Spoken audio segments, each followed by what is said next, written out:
Good evening. My name is Swagat Somaranjan of BBLLBB, and my topic for CIA 3 of Principle of Management is Michael Jordan The Life, written by Roland Lazenby. Michael Jordan is the greatest basketball player who ever lived. Of that, there is very little dispute.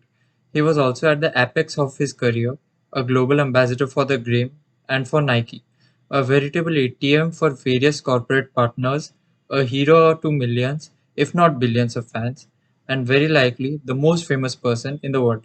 Michael Jordan absolutely was an artist on the basketball court, every bit the equal in his milieu of any of the great masters in theirs. Whatever his flaws away from the game, they were easily overshadowed by the grandeur of his talent. Michael Jordan, The Life, is the most comprehensive attempt yet made to explain the factors that have gone into producing the most famous basketball player and marketing phenom in his history of the world sports. In the massive and utterly definitive biography, Michael Jordan The Life, Roland Lazenby wastes no time in establishing his subject's significance. The convergence of culture. In his massive and utterly definitive biography, Michael Jordan The Life, Roland Lazenby wastes no time in establishing his subject's significance. The convergence of culture and technology, he writes the prologue, had thrust into this unparalleled role as a soaring godhead of a global sports and merchandising empire who left just about everyone agog at his spectacle.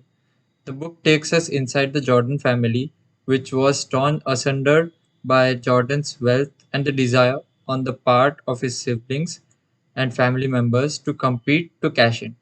We also see in torturous details the effects of his father's murder on his airiness. Although the book leaves as an open question whether Jordan's first retirement came due to his need for a change of life and sports, or whether he had been asked to leave the game due to gambling connections.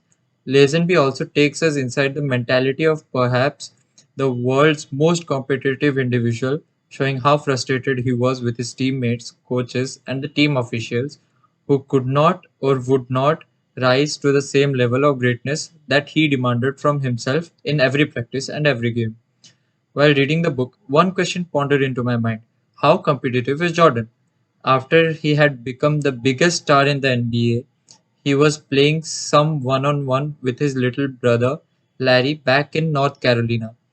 During a break, he looked down at his brother's feet and told him, "Just remember whose shoes you are wearing."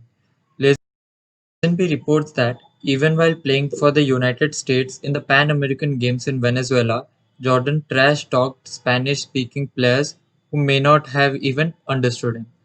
The surprising thing about Jordan's college career is that he wasn't a household name before the Bulls drafted him in 1984.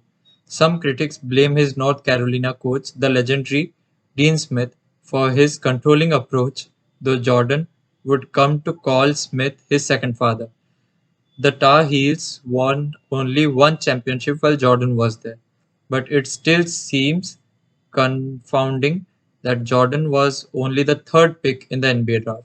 For me, the book's most interesting section concerns Michael's adolescence. First, as the skinny kid who was left off the varsity roster his sophomore year in high school, then through a summer spent at an elite basketball camp that Jordan says was the turning point of his life.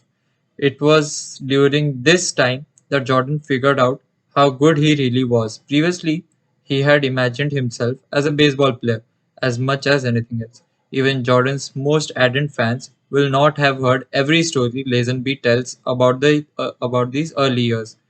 Though every basketball fan will recognize the names of many of Jordan's contemporaries from that period of his life, some of whom were considered greater prospects and all of whose accomplishments he would eventually dwarf.